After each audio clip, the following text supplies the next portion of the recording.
Hello, I'm Alex. I'm an electrical computer engineer at Mass Bay. This is my STEM EXPO project. So for my project, I decided to make a stopwatch. This here is a stopwatch that I've designed on the logic panel. It's very big.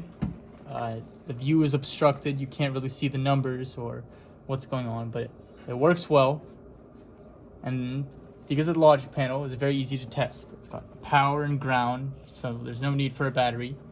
And it's got different frequencies for clocks that you could test, making it very easy to make sure each component is working properly.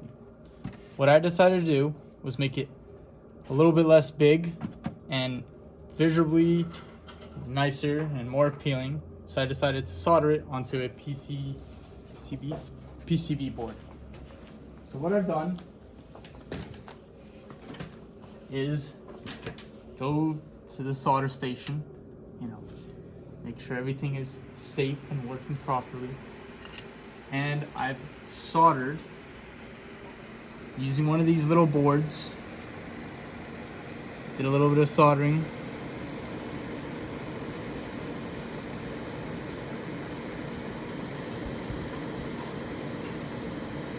Beautiful.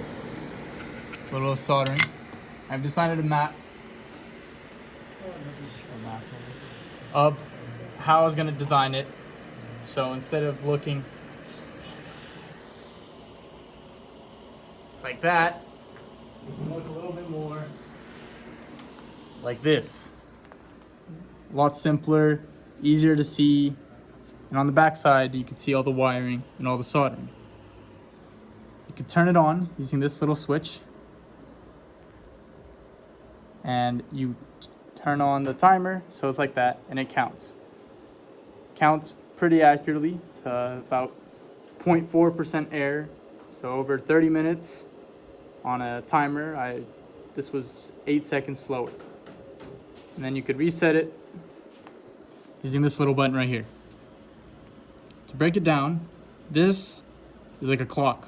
Essentially, it sends a signal up and down to these things here. This one corresponds with that, this with that, this with that, etc.